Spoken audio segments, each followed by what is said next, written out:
Yo, what's going on, you guys? Welcome back to another video, and today we're reviewing Batman Arkham Origins Blackgate for the Nintendo 3DS. Now, this game's also available for the PlayStation Vita, and I believe it made it to PlayStation Network, Xbox, and even Steam.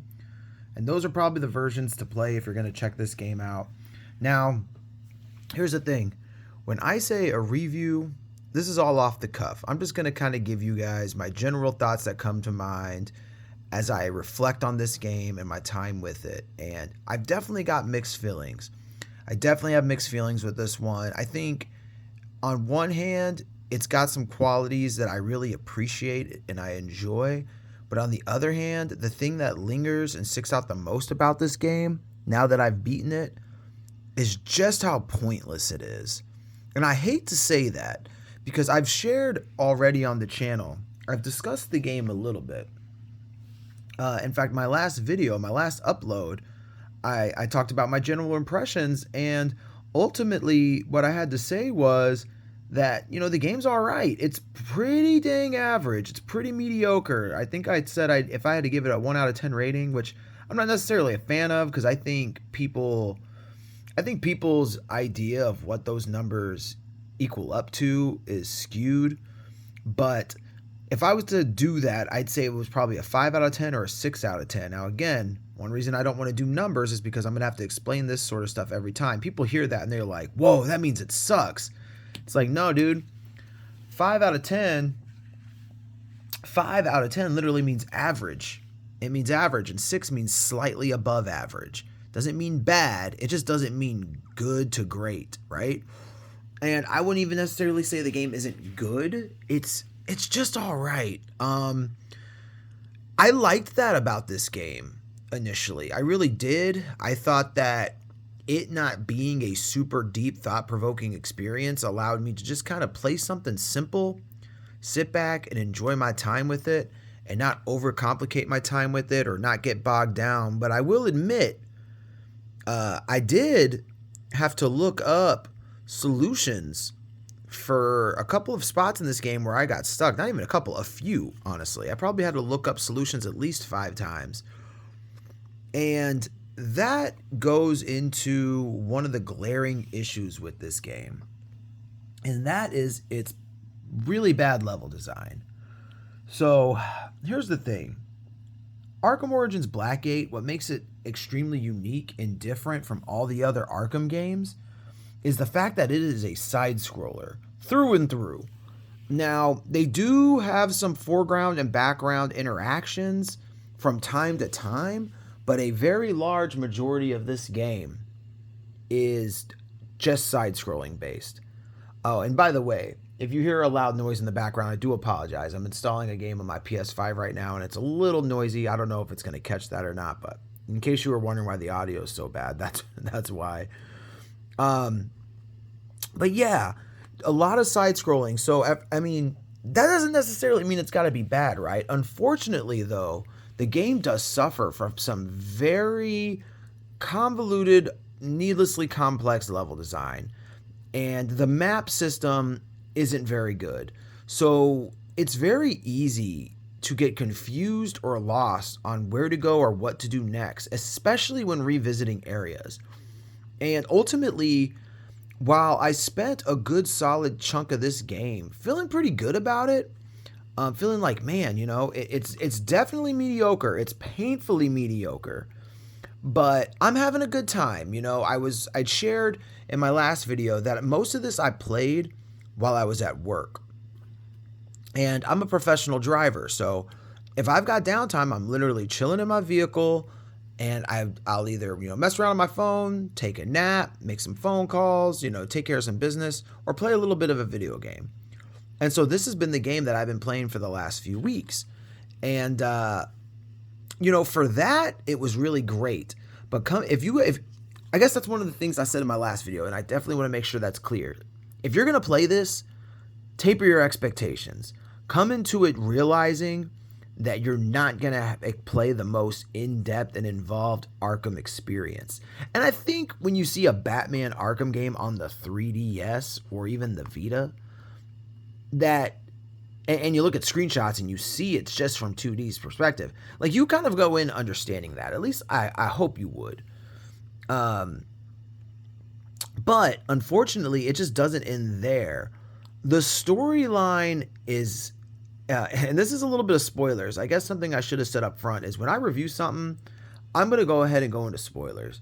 A lot of what I'm playing is older stuff. So if you're watching one of my reviews, just know there's going to be some spoilers.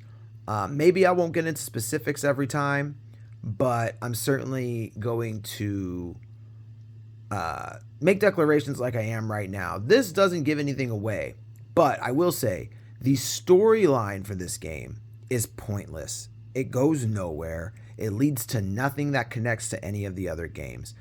And I guess I should have expected that, but I honestly found that to be pretty disappointing.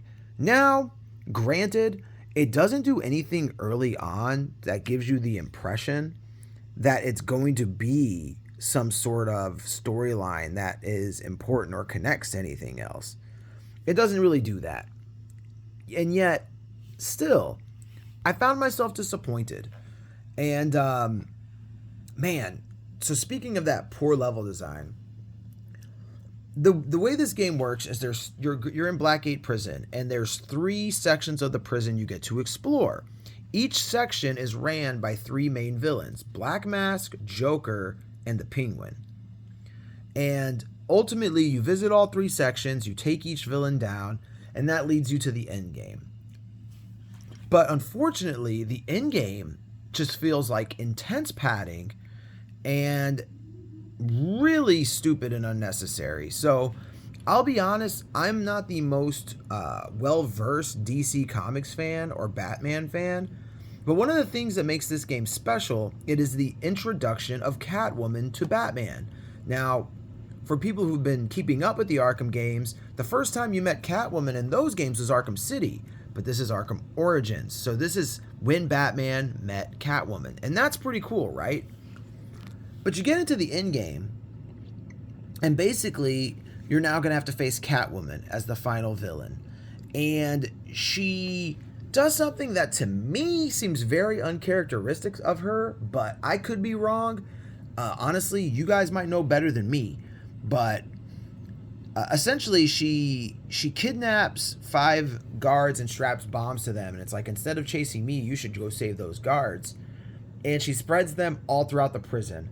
And now you have to backtrack through all these areas you've already been with no extra enemies around, no nothing, and try to navigate and find your way back to where these guards are. Now, the game is kind enough to actually mark them on your map and let you know where to find them.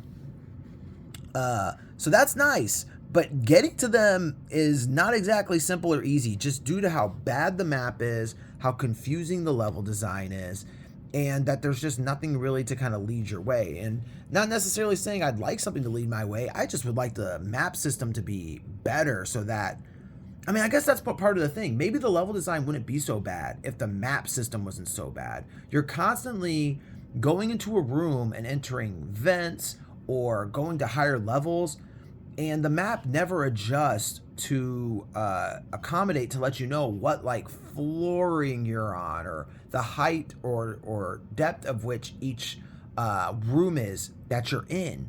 So the map just stays looking the same. And you could be in a room that has 3 different exits that all go in different directions. And maybe you jump in the vent to the left, but it actually starts moving you along the right side of the map. There's rooms where you're literally running to the left, but the map cursor has Batman running to the right. And overall, it just leads to really excruciating backtracking. And it just feels like a bunch of padding. And so I found the end game to be extremely disappointing. I found the ending to be disappointing because it led to nowhere. It led to nothing. I didn't feel like I knew anything more about Batman. I didn't feel like I knew anything more about Joker, Black Mask, Penguin. In fact, I honestly felt like they did, after Arkham Origins, the original, after making such a big deal out of the introduction of Joker, it really felt like they did Joker an injustice in this game. I honestly feel like he shouldn't even been in this game. But I'm assuming this was all about the people you faced in Origins being locked up in Blackgate. And I mean, I don't know, like they had all the assassins in Origins, but none of them show up in Blackgate. And so it just kind of leaves you wanting. It's just like, man, I want more from this. And I guess going into it, know what I'm telling you, that it is average, man. It is extremely average. It's also not very long. And if you really commit to it, you can certainly get through it. But I would say you are not missing out one single bit if you pass on this game. In fact, I would recommend you do pass on this game. I think it's pointless. Watch a cutscene compilation online, and that is all you need. I think it's a waste of time. But do I regret playing it? Not necessarily. It was the only Arkham game that I hadn't actually played and beaten, so I'm glad to say now that I've played every Arkham game. That feels pretty good, but I don't think I'll ever play this again. In fact, this copy you're looking at here isn't even what I played. I have a modded 3DS. I just played it digitally on there. This is a copy that I've found that I'm trying to sell. So it just so happened I had a physical copy that I could use for this video, which is pretty cool. But yeah, all in all, incredibly skippable. Oh man, and looking at the back, it reminds me just how wonky combat is. Combat just never feels quite right. It feels, I'll say it feels very off, in fact. And I mean, that could just be a result of trying to fit the old combat system into a side-scrolling format. It just falls short. One of the strengths, I feel like I'm complaining a lot. Let me get into some strengths. One of the strengths of this game, I think, is the gadgets. Every time you get a new gadget, it feels substantial. It feels like, wow, this is really going to help me do something or get somewhere. And I value that and I appreciate that. I thought that was really cool. Anytime I got a new gadget, I got excited. There's a lot of secrets sprinkled throughout the prison. And there is like a lot of things you can scan to discover different aspects of the storyline and how things got to where they are. I didn't find anything, though, that felt very substantial or felt like it added much substance to what was going on. It was just kind of like an explanation. And it was an explanation to stuff that really didn't need explaining. So again, nothing too substantial, but there is stuff to do.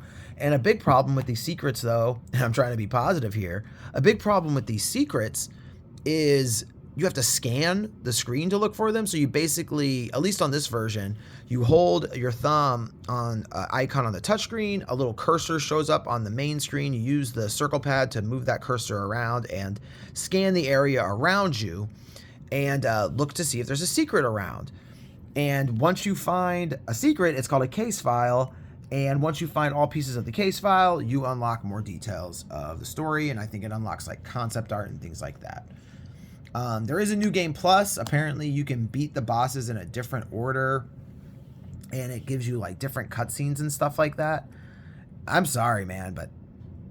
oh yeah, and they take away all your gadgets. It's a full-blown reset. You're starting the game all over.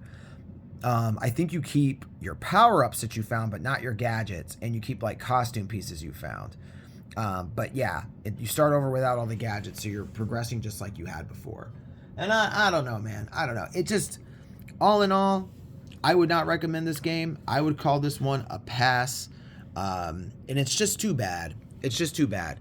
If you are looking for a portable Batman experience, I would say, maybe consider it. I'd say it's worth checking out.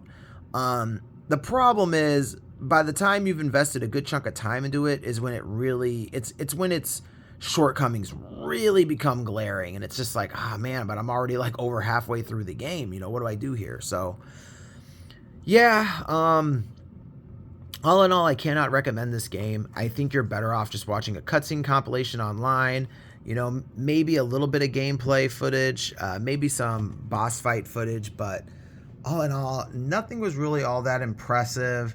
A lot of the boss fights just are a matter of, hey, you just got this gadget, now use it on this boss, and it doesn't ever get much more complicated than that, and it's generally pretty simple. I don't think the game does a great job either, as well as like is kind of hinting at what you need to do to beat bosses, so it really is just a matter of trying again and again and dying over and over, and then eventually you figure it out or you look up a guide. I did enjoy the final boss fight.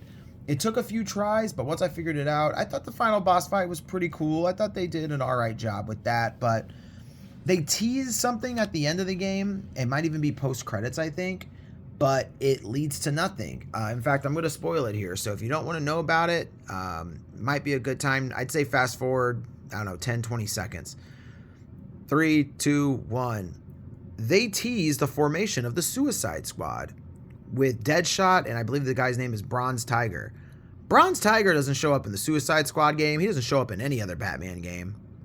And Deadshot, I believe, is a different Deadshot that's in the Suicide Squad game.